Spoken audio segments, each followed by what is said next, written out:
Who like me believes there's hidden messages in everything? Everything. That's one of the reasons I question everything. And we're going to check out some today. But before we do, remember, this is for entertainment purposes only. Let's check this out.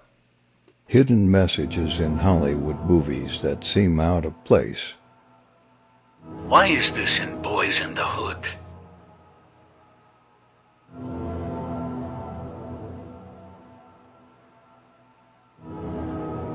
Did you catch it? Let's zoom in.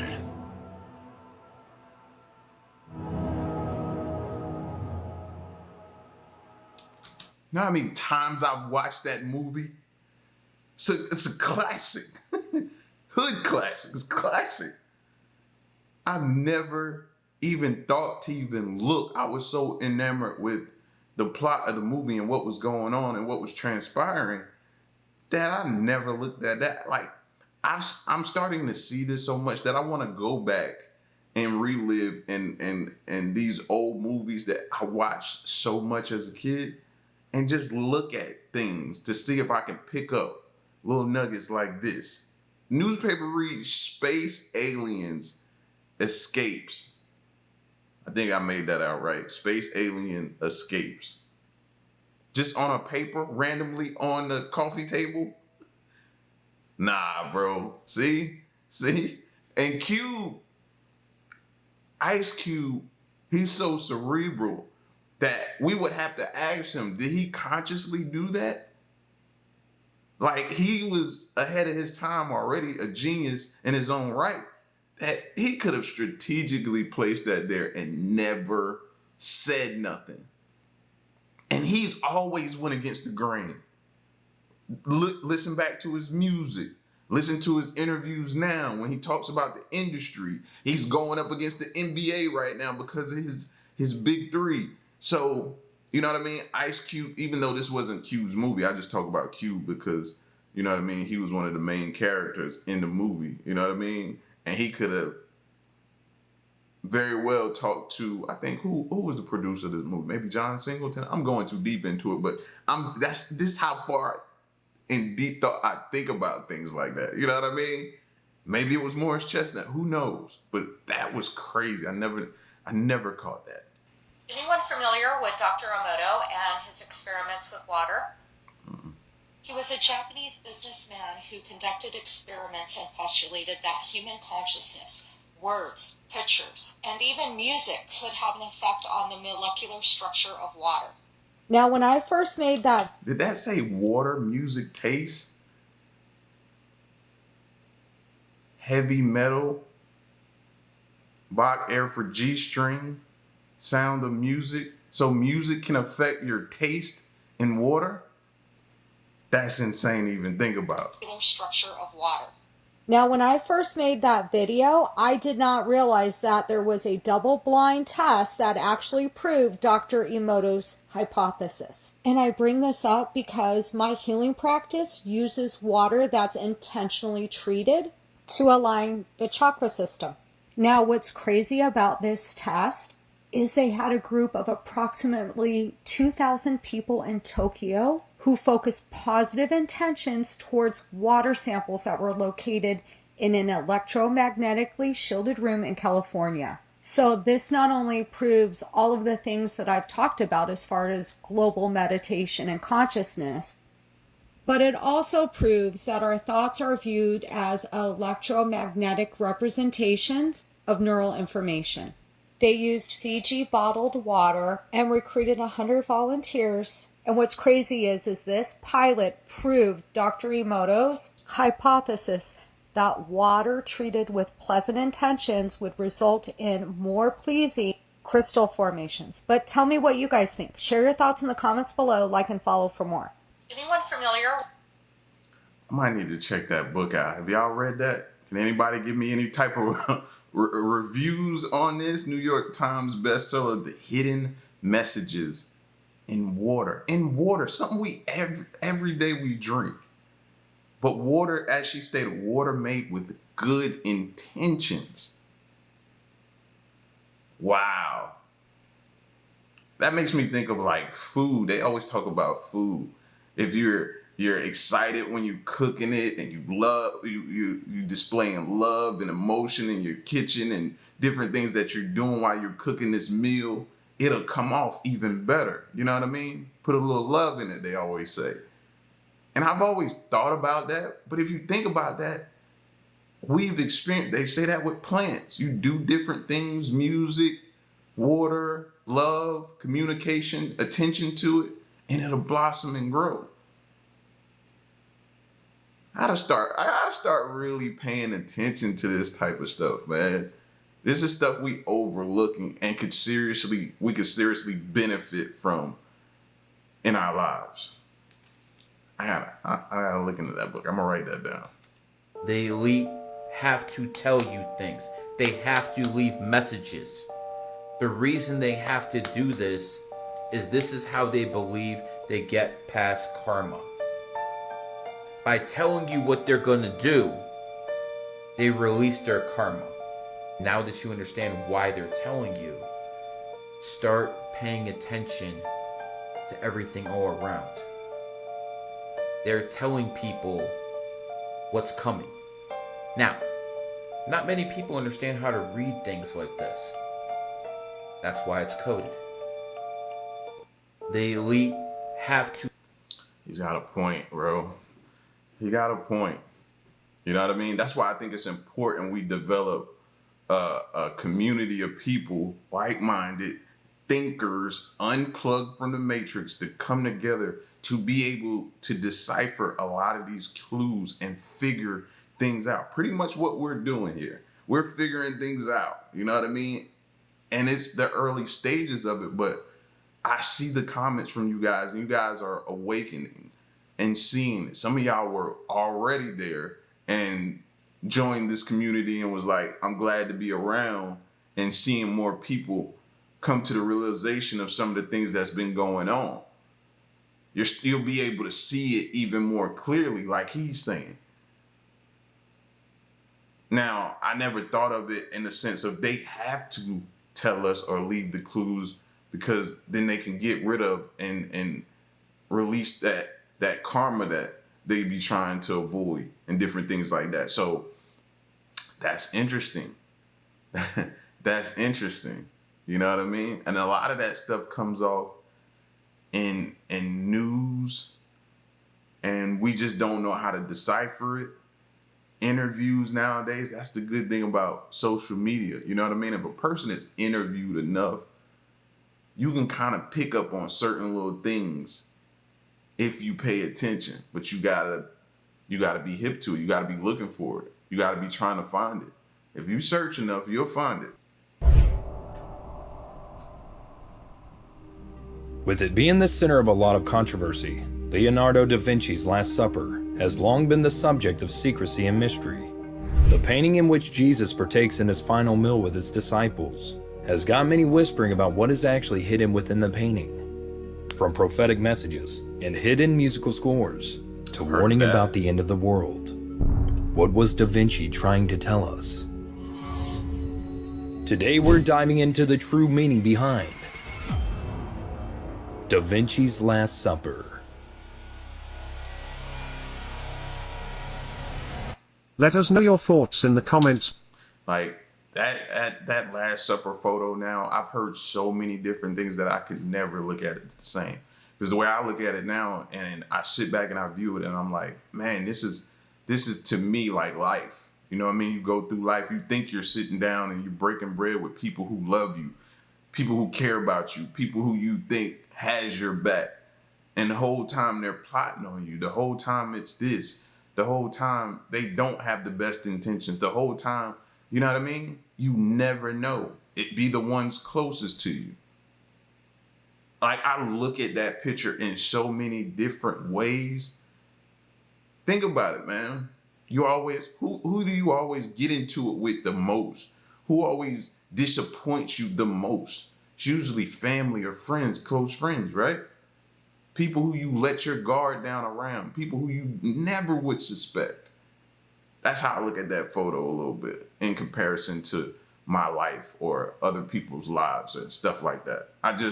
I look at that totally different. Here are the top 10 mysterious secret messages sent by hostages. When Joey Grundle went to deliver pizza to a home, a man answered the door, but behind the man he saw a woman who pointed to her visibly black eye and mouthed the words, "Help me." It turns out that the two inside of the home were a former couple who had split in August of 2018. She had moved into her own home, but by the end of September the man entered her home without her permission. When she went to call the police, he took the phone from her and allegedly dragged her towards the staircase. The woman told detectives that she attempted to escape by hitting him in the groin, however he fought back, giving her a bloody nose and black eye. When the officers arrived, the man didn't let the woman open the door at first, but eventually gave up and the woman was freed and he was taken into custody. He was later charged with kidnapping, a bunch of charges relating to the harm that he caused her, as well as false imprisonment and intimidation of a victim. Here are the top 10 mysterious... Saved her life. Saved her life. A mysterious help me or some kind of secret message she did, like, saved her life. And how about the guy able to pay attention? A lot of times you be at work, you miss a lot of things because you might be so mad at your boss or what's going on, didn't want to be here today. You know what I mean? You go to work in that mood. We've all done it. We've all done it. You know what I mean? And you don't pay attention to things. Man, thank God that dude was on point that day, man. Saved her life. What's up, brothers and sisters? I hope everyone knows this logo. Did you know that there was a hidden meaning behind this logo? So let's break it down. We have fallen angels fallen from heaven, hovering over the waters, just like the Spirit did. And what are they doing? They're congregating around a mountain. Now, where do we get that from? And how many stars are right there? The book of Enoch speaks about 22 angels fallen from heaven, congregating on a mountain called Mount Hermon. Right here, by name. Now, when Lucifer originally fell, he took 1/3 of his angels. What is 1/3? 3.33. Why is that number so significant? Now, why is 33 so significant? Well, when the angels fell, they landed on the only geological place on Earth. I was wondering if he was going to give us coordinates. Holy snap, bro. How did y'all figure this stuff out? Y'all are like literally cracking codes right now, fam. How? Sheesh. Fell, they landed on the only geological place on Earth that represents their number, 33.33 north and 33.3 degrees east, using the Paris Prime Meridian. So let's bring this all together. Paramount Logos has a mountain with 22 stars around it. The Book of Enoch has 22 stars mentioned by name that congregate around a mountain, and the mountain is literally the only geological place on Earth that represents their number. Holy snap, no, I want to read the rest of that too. Hold on, get your face out of the way, bro. Get your face out of the way. All right, I'm almost there. There we go. It says the logo of Paramount Pictures starts off with 22 stars falling and coming down to a mountain. The stars represent the watcher angels falling from heaven. And the mountain represents Mount Hermon, the mountain that landed on. Why 22 stars of the angels are named in the book of Enoch as the conspirators of the pact they made on the Mount Hermon to corrupt humanity. Get out the way. Let me see the rest of it. Corrupt humanity and something. Oh my gosh, that's gonna irk me that I don't know the rest of it. It says the Bible says 1/3 of the angels fell from heaven, and where did they land? On Mount Hermon, located at 33.3 north, the same longitude as the UFO incident at Roswell. The same longitude. So what are y'all gonna tell us now? This stuff is just mere coincidence?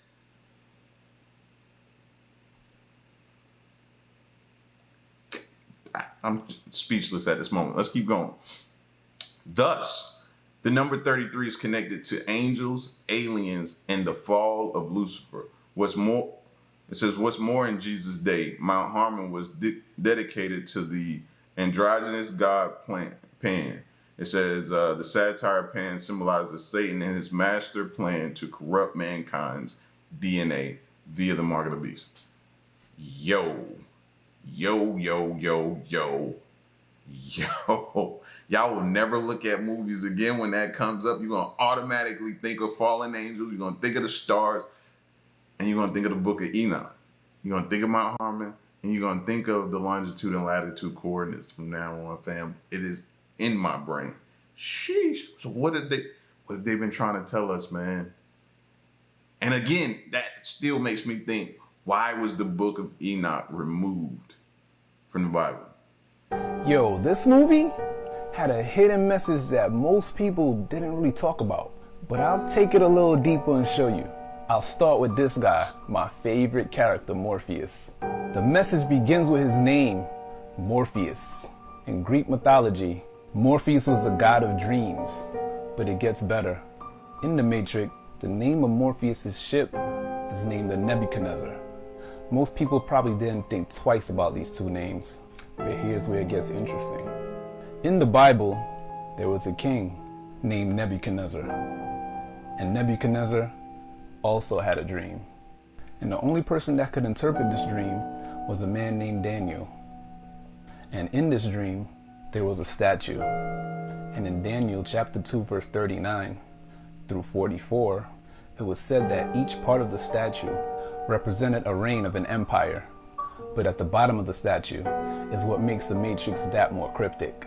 The feet of the statue were made of iron and clay, with clay being symbolic of a human and iron being symbolic of machines.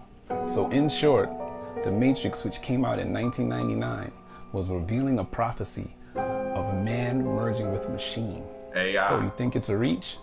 Here's some reminders of where we are today. This is I was just about to say AI. Well, I did say AI intelligence, AI. Chargers game, where human fans are sitting with robotic ones. And we have a plethora of shows showing humans and machinery becoming one. I mean, think about it. The whole theme of The Matrix was to try and get you to question dreams versus reality, and to blur the lines of what's artificial from what's natural. So in short, a man named Morpheus, the god of dreams, was on a ship called Nebuchadnezzar, named after a king who had a dream. And in the dream was a statue whose feet was made of iron and clay, which symbolizes man merging with machine. If that's not a subliminal message, I don't know what is. Get in the comments and let me know. But I don't think a lot of us miss that. We may not have come to the realization or took the route that he took to come to that realization, but I think all of us had a general idea of what that movie was trying to tell us. You know what I mean? The whole dreams versus reality perception, or being in a simulation, or the machines when the little machines were coming, basically trying to tell us they are coming. Eventually down the line, we will see something like this where we are now. So I think we all had a general idea or close realization of what that movie was trying to tell us. You know what I mean? What AI would potentially be. They couldn't be spot on, but they were pointing us in the right direction of what it could be and how we would have to deal with them. You know what I mean? How would we have to fight against them? Just like that's what the agents represented to me. You know what I mean? What technology is, what AI is, what deep fake is, how they were able to change faces. Remember? That agent was able to change into different things, change into another agent, do different things. I look at deep fake like that. So yeah, I pretty much was on point. You know what I mean? It took me a while because I was still just of the world and just going throughout the world, just that. But once I started getting older, maturing, and really paying attention to this thing called life and what's happening around us and to us and what we're seeing and what we're going through and what they're designing and building, I thought about this movie and went back and watched it and was like, yo, The Matrix was way ahead of its time. Seriously. A lot of people probably still have that DVD on their shelf somewhere and don't even have a DVD player, man. But The Matrix, must watch still to this day. Very, very what would you say? It was, what's the word? Prophetic? However you say that word. You know what I mean? You know I struggle. Let's go. Our DNA holds a message. I went into one of the oldest and most mysterious spiritual texts, the Sefer Yetzirah, and it's only been translated into English once. Every single alphabet that has ever been known to exist has always had a mysterious number linked to the letter that it represents. When I took the ancient alphabets and I replaced the elements of the DNA with those alphabets, the DNA began to read as you read letters in a sentence in the page upon a book. When we replaced those letters with a periodic table and we began reading the text, the very first sentence in every strand of DNA literally says the words, God eternal, within the body. Y'all got me on that one. I have no clue. You know what I mean? But I wouldn't put it past them, though. I wouldn't put it past it. That you could really break down the DNA and the science of the DNA and really find a hidden message in our DNA. And then when I hear something like that, that makes me think, okay, were we placed here? Were we put here by aliens as workers and they put that there in us, in our DNA? Then you take it to the spiritual side of God, of the, you know what I'm saying? And then your DNA makeup says that. So, yeah, I don't really put that past anything like that. That's interesting. I wonder why we've never heard more about that. Okay, you guys, the reason why there would be subliminal messaging in movies essentially warning you to impending events. If you don't believe in it, you don't have to listen, but it might sound intriguing. So the reason why they would need to put certain things in movies, I'm shaking my head because I know y'all heard that smoke detector chirp in the background. Oh man, the stereotypes that they give us. Let's keep going though, my bad. They would need to put certain things in movies if the world was being controlled by a secret society, is to make it unbelievable when things happen. Because in every single one of those movies, the person that knows what's happening, the person that calls out all of the systematic things that need to happen before domination, that person's always depicted as a paranoid, crazy person. And so at the end of the movie, they might have been right, but you still took away the message that the person that's preaching about an impending apocalypse is insane. That person's crazy. Let's not listen to them whatsoever. So all the woke people saying anything about the truth are viewed as that. Okay, you guys. That's back to what dude was saying earlier, man. They have to tell us. So now that he made this mention, maybe, you know, we've often always said, there's some truth to these movies that we keep seeing. There's some truth to these movies. Maybe that's their way of telling us through movies. That way they can kind of throw the rock and hide their hand. So maybe that's what it is. I've often heard that and was always told that growing up as a youngin'. I was told, listen, man, there's some truth to these movies. There's a lot of truth, you know? Maybe that's their way of telling us. You know, my bad for laughing though, because I kept hearing it in his video, the smoke detector in the back. My kids always bring that stereotype up. But anyway, listen, man, y'all get at me in the comment section and let me know what you thought of these hidden messages throughout this video. It's your boy L, man. Y'all stick around and stay tuned. Till next one, I'm gone.